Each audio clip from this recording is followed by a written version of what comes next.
श्री दुर्गा सप्तशती कथासार अध्याय पहिला।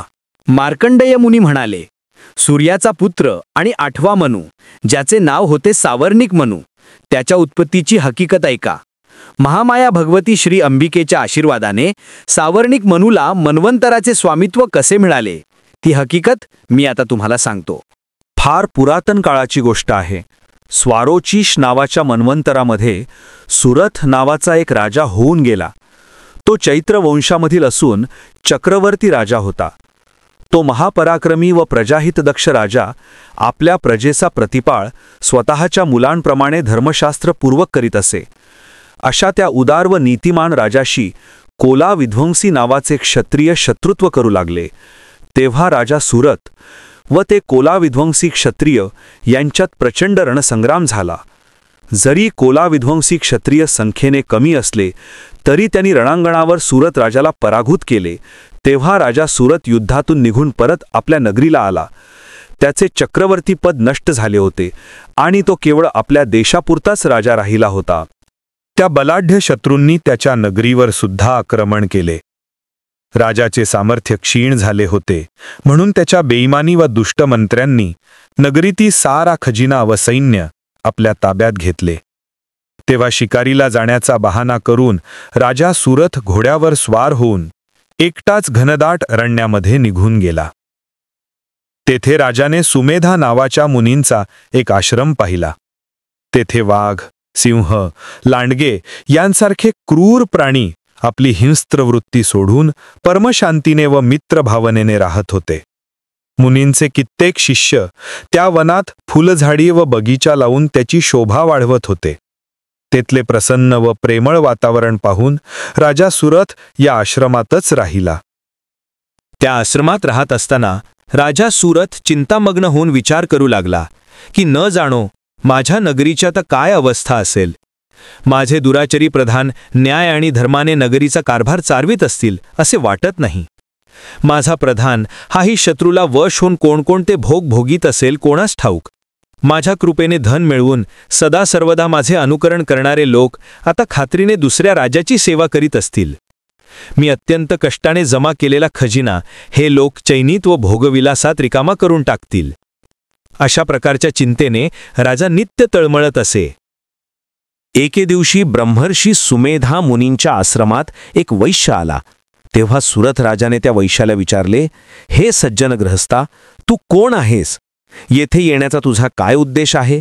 तू शोकाग्रस्त व चिंतातूर दिसतोस। सुरथ राजाने अशा प्रेमपूर्वक रीतीने विचारले असता विनम्र भावाने प्रणाम करून तो वैश्य म्हणाला, महाराज, माझा जन्म एका श्रीमंत वैश्य घराण्यात झाला।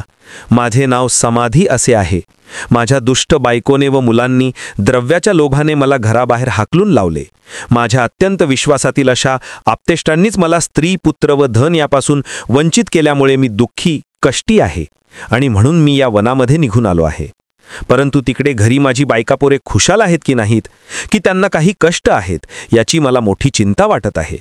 माझी मुले सदाचाराने वागतात की ती दुराचारी बनली आहेत, या शंकेने मी बेचैन झालो आहे। राजाने विचारले, अहो, ज्या स्वार्थी व लोभी स्त्री पुरुषांनी तुम्हास घराबाहेर काढले त्यांच्याविषयी तुमच्या मनामध्ये एवढी ममता का व कशी? समाधी वैश्य म्हणाला, आपण म्हणता ते सर्व खरे आहे, परंतु काय करू? त्यांनी जरी माझ्याशी प्रेमशून्य व निष्ठुर वर्तन केले असले तरी त्यांच्याबद्दलचे माझ्या मनातले प्रेम दूर होत नाही। त्यांच्यासाठी मी अत्यंत व्यथित होऊन दुःखाने दीर्घश्वास सोडित बसलो आहे। त्यानंतर राजा सुरथ व समाधी वैश्य दोघेजण मेधामुनींच्या जवळ जाऊन विनम्र भावाने बसले। राजाने विचारले, हे ऋषीवर्या, आपल्याला एक गोष्ट विचारायची आहे। माझे राज्य आता माझ्या हातून गेले आहे। मला माहीत आहे की त्यावर आता माझी सत्ता नाही, तथापि अज्ञानामुळे त्या राज्याविषयी माझ्या मनात मोठी आसक्ती आहे व म्हणून मी दुःखी आहे। हा समाधी वैश्य सुद्धा घरून अपमानित होऊन पुत्र, बायको व नोकर यांनी सोडल्याने येथे आला आहे, परंतु त्याच्याही मनामध्ये आपल्या नातेवाईकांबद्दल अत्यंत ममता असल्याने तोही कष्टी व दुःखी आहे। खरोखर ज्या विषयांमधील दोष आम्ही प्रत्यक्ष पाहिले आहेत त्यांच्याविषयी आमच्या मनात आकर्षण निर्माण होत आहे, हा केवढा चमत्कार! आम्ही दोघेही समजूतदार आहोत, परंतु विवेकशून्य बनून मोहवश झालो आहोत. हे केवढे आश्चर्य आहे. तेव्हा ऋषी सुमेधा म्हणाले, हे राजा, विषय मार्गांचे ज्ञान सर्व जीवांना असते. प्रत्येक जीवांचे विषयसुद्धा वेगवेगळे आहेत. काही प्राण्यांना फक्त दिवसा दिसते, तर काहींना फक्त रात्रीच दिसू शकते. काहींना दोन्ही वेळेला सारखेच दिसते. मनुष्य प्राणी हा समजदार आहे खरा, परंतु केवळ तोच समजदार आहे असे नाही, तर पशुपक्षी देखील समजदार असतात. कित्येक बाबतीत पशु, पक्षी व मनुष्य प्राणी समान गुणधर्माचे आहेत. कित्येक पक्षी स्वतः भुकेने पीडित असून देखील आपल्या पिल्लांना चाऱ्याचा घास अगोदर देत असतात. राजा, तुला माहीत नाही का की आपण केलेल्या परोपकाराचा मोबदला म्हणून आपणास पुत्रलाभ व्हावा, म्हणून कित्येक समजदार माणसांची अपेक्षा असतेच ना. तेव्हा त्यांच्यामध्ये जाणीव कमी नसूनही जन्ममरणाची परंपरा निर्माण करणाऱ्या महामायेच्या प्रभावाने मोहित होऊन ते ममतारूपी भोऱ्यांमध्ये गिरक्या घेत राहतात, यात संशय नाही. हे राजा सुरथ, सत्व, रज आणि तम यांची जी मूळ प्रकृती आहे तिलाच महामाया म्हणतात. विश्वातल्या एकूण एक प्राण्यांच्या बंधनाला व मोक्षाला तीच कारण आहे. सामान्य जीवांची गोष्ट जाऊ दे, परंतु ब्रह्मा, विष्णू, शंकर, इंद्र, वरुण, वायू तसेच गंधर्व, नाग, राक्षस, मनुष्य, पशु, पक्षी, वृक्षवेली असे सर्व चराचर तिच्याच सत्तेमुळे बंधनात पडतात. त्याचप्रमाणे मुक्तही होतात. सर्वांना मोहरूपी जाळ्यात गुंतवून तीच खेळवीत असते. आपण तर अति सामान्य माणसे आहोत, पण ब्रह्मा, विष्णू, महादेव हे महाज्ञानी असतानाही तिच्या प्रभावामुळे राग व द्वेष यांच्या आहारी जाऊन मोहात पडतात आणि मग त्रिभुवनात फिरत राहतात. मोठा ज्ञानी पुरुषांना देखील ती महादेवी मोहवश बनवित असते. या अखिल सृष्टीची निर्मिती ती करीत असून ती प्रसन्न झाली म्हणजे मुक्तीचे वरदान देते. तीच पराविद्या संसार बंधनाचा हेतू, चराचर सृष्टी वा देवतांची ही अधिष्ठात्री आहे. राजाने विचारले, हे ऋषीवर्य, जिला आपण महामाया असे म्हणालात, ती देवी कोण आहे? त्या देवीचा प्रभाव, तिचे स्वरूप कसे आहे ते आपल्या मुखाने ऐकण्याची माझी इच्छा आहे. ऋषी म्हणाले, राजा ऐक, वास्तविक देवी अंबिका नित्यस्वरूपी आहे. हे दृश्य जगत तिचेच स्वरूप आहे. यद्यपि अखिल विश्वाला व्यापून ती भगवती देवी राहिली आहे, तथापि ती प्रसंगी अनेक प्रकारे प्रगट होत असते. जरी ती महामाया व अजन्मा, अरूपा, नित्य व सनातन आहे, तरी देवतांचे कार्य सिद्धीस नेण्यासाठी ती जरूर तेव्हा प्रगट होत असते. जेव्हा त्रैलोक्य जलप्रलयात विरघळून गेले, तेव्हा देवाधिदेव जनार्दन शेषाच्या शय्येवर झोपून गेले. त्या समयी भगवान श्री विष्णूंच्या कानातील मळापासून मधु व कैठब नावाचे 2 राक्षस निर्माण झाले. ते दोघेही राक्षस पाण्यातच राहत व पाण्यातच एकमेकांशी खेळ खेळत असत. एकदा त्यांच्या मनात असा विचार आला की कारणाशिवाय कार्य होत नसते, ही सृष्टीची परंपरा आहे. आधार घेतल्याशिवाय काहीही स्थिर होत नाही. तर मग हे सर्वत्र अमर्याद बसरलेले पाणी कशाच्या आधारावर आहे व ते कोणी बरे निर्माण केले असेल? आम्हाला कोणी निर्माण केले? आमचे मातापिता कोण असावेत? अशा तऱ्हेने ते दोघे विचार करीत असताना एकाएकी कैठब बोलू लागला, अरे मधु, आपण पाण्यात ज्या शक्तीमुळे स्थिर आहोत तीच महाशक्ती याचे मूळ कारण असणार आणि आपण दोघेही तिच्यापासूनच उत्पन्न झालेलो असणार. त्यावेळी एकाएकी त्यांना अंतराळातून एक मोठी गर्जना ऐकू आली. त्या दोघांनी त्या गर्जनेचा शब्द लक्षात ठेवून त्याचे मनन सुरू केले. मग काही काळानंतर त्यांना आकाशात लखलखणारी वीज दिसली. तो निश्चित मंत्रच असावा असे जाणून त्या दोघांनी त्या मंत्राचा जप व ध्यान करणे सुरू केले. 1000 वर्षे लोटली तेव्हा ती परमशक्ती प्रसन्न झाली आणि त्या दोघांना वर देण्याच्या हेतूने ती आकाशवाणीद्वारे म्हणाली, हे दैत्य हो, मी तुम्ही केलेल्या तपश्चर्येमुळे प्रसन्न झाले आहे, तरी तुम्ही इच्छित वर मागून घ्या. तेव्हा त्या दोघांनी आम्हाला आमच्याच इच्छेप्रमाणे मृत्यू यावा असा वर मागितला. हा वर मिळाल्यावर ते दोघे अहंकाराने उन्मत्त होऊन जलचरांसमवेत खेळू लागले. खेळता खेळता त्यांची दृष्टी कमळावर बसलेल्या ब्रह्मदेवांवर पडली आणि मग त्या दोघांनी ब्रह्मदेवांना युद्धासाठी ललकारले. ते दोघे ब्रह्मदेवांना म्हणाले, तुम्ही युद्ध करणार नसलात तर कमल आसन सोडून कुठेही निघून जा, कारण हे आसन तुमच्यासारख्या भित्र्या माणसांसाठी योग्य नाही. हे वीरांसाठीच उत्तम आहे. तेव्हा ताबडतोब उठा आणि इथून ताबडतोब निघून जा. तेव्हा त्यांचे असे बोलणे ऐकून ब्रह्मदेव काळजीत पडले. ते विचार करू लागले की मी तर तपस्वी आहे, मी यांचे पारिपत्य कसे करणार? म्हणून त्यांनी भगवान विष्णूजींना उठवण्याचा निर्णय घेतला. आता तेच मला संकटमुक्त करतील. त्यामुळे ते श्रीहरींची स्तुती करू लागले. परंतु श्री विष्णूजी तसेच झोपलेले होते. आपल्या स्तुतीचा काहीच उपयोग होत नाही हे पाहून ब्रह्मदेवांनी ज्या शक्तीने विष्णूला निष्क्रिय बनवून ठेवले होते तिलाच रक्षणासाठी बोलावण्याचे ठरविले. म्हणून ब्रह्मदेवांनी योगनिद्रेची स्तुती करायचे ठरविले आणि ब्रह्मदेवांनी योगनिद्रेची स्तुती करण्यास सुरुवात केली. देवी स्तुती.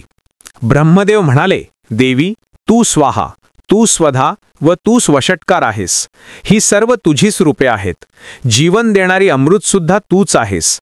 नित्य अक्षर प्रणवरूप जो ओंकार, त्यात आकार, उकार व मकार या 3 मात्रा रूपाने तूच स्थिर झाली आहेस. बिंदू रूपाने जी अर्धमात्रा आहे ती देखील तूच आहेस. हे देवी, संध्या, सावित्री व सर्वांची जननी तूच आहेस. या ब्रह्मांडाला धारण करणारी, पालन करणारी व शेवटी त्याचा नाश घडवून आणणारी तूच आहेस. हे जगन्मयी, तू महाविद्या, महामाया, महामेधा, महास्मृती, महामोहरूपा, महादेवी व माहेश्वरी आहेस. सत्व, रजे व तम या त्रिगुणांना निर्माण करणारी प्रकृती तूच आहेस. हे जगज्जननी, तू श्री, तू ईश्वरी, तू ह्री आणि बोधरूपी बुद्धी तूच आहेस. लज्जा, तृष्टी, शांती व क्षमा तूच होय. खड्गधारिणी, शूलधारिणी, घोररूपा, गदा, चक्र, शंख व धनुष्य बाण धारण करणारी तू आहेस. भृशुंडी व परिघ ही तुझीच आयुधे आहेत. हे माते, तू अत्यंत सौम्यरूपी आहेस. इतकेच नव्हे तर जेवढे म्हणून सुंदर पदार्थ आहेत त्या सर्वांहून अधिक सुंदर तूच आहेस. पर व अपर अशी परमेश्वरी तूच आहेस.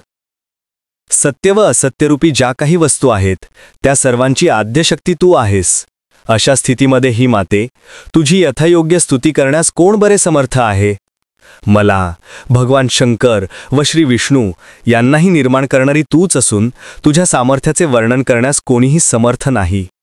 कृपा कर व या मधु आणि कैठब दैत्यांना मोहवश करून भगवान श्री विष्णूंना जागृती आणून दे. देवी स्तुती समाप्त.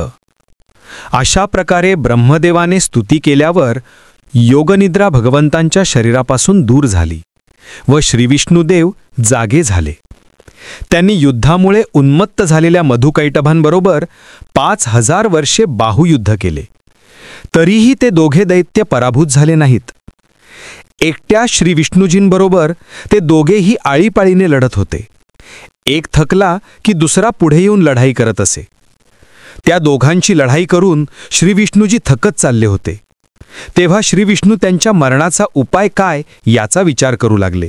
श्रीविष्णूजी ध्यान करू लागले तेव्हा त्यांच्या लक्षात आले की महादेवीने यांना इच्छा मरणाचा वर दिला आहे. म्हणूनच ते कोणत्याही उपायाने मरणार नाहीत. म्हणून श्रीविष्णूंजी देवी भगवतीला शरण गेले व तिला म्हणाले, हे आई, आता तूच मला मदत कर. मी निराश झालो आहे आणि तुझ्या वरदानामुळे यांना गर्व झाला आहे. तेव्हा महादेवीने श्री विष्णूला सांगितले, हे विष्णू, तू पुन्हा युद्धाला उभा राहा. मी या दोघांना मोहात पाडते आणि तेव्हाच तू या दोघांना फसवून आपला कार्यभाग साधून घे. त्यानंतर महादेवीने त्या दोघा दैत्यांना मोहात पाडले. त्यामुळे ते दोघे दैत्य त्या भगवती देवीकडे विषयभावाने पाहू लागले. त्यावेळी भगवान विष्णू त्या दोघा दैत्यांना म्हणाले, हे दैत्य हो, आजपर्यंत मी पुष्कळ दानवांची युद्ध केले आहे, पण तुमचे अपूर्व असे युद्ध कौशल्य पाहून मी प्रसन्न झालो आहे. त्यामुळे तुम्ही दोघांनी माझ्याकडून पाहिजे तो वर मागून घ्या. त्यावर ते दोघेजण आधीच कामभावनेने झपाटलेले असल्यामुळे त्या महामायेवरील दृष्टी न हलविता अत्यंत गर्वाने म्हणाले, अरे, आम्ही याचक नव्हे, दाता आहोत. तू आम्हाला काय वर देणार? उलट हे वासुदेवा, तुझ्या शौर्यावर आम्ही प्रसन्न आहोत, तर तूच आमच्याकडून वर मागून घे. आम्ही तुझी इच्छा पूर्ण करू. त्यांचे हे बोलणे ऐकून आनंदित झालेले श्री विष्णूजी म्हणाले, तुम्ही जर खरोखरीच प्रसन्न झाला असाल तर मग एवढा वर द्या की तुम्ही माझ्या हातून मृत्यू स्वीकारावा. त्यांची ही मागणी कानी पडताच ते दोघे क्षणार्धात भानावर आले आणि आपली वचनात गुंतवून फसवणूक केली म्हणून शोकाकुल झाले.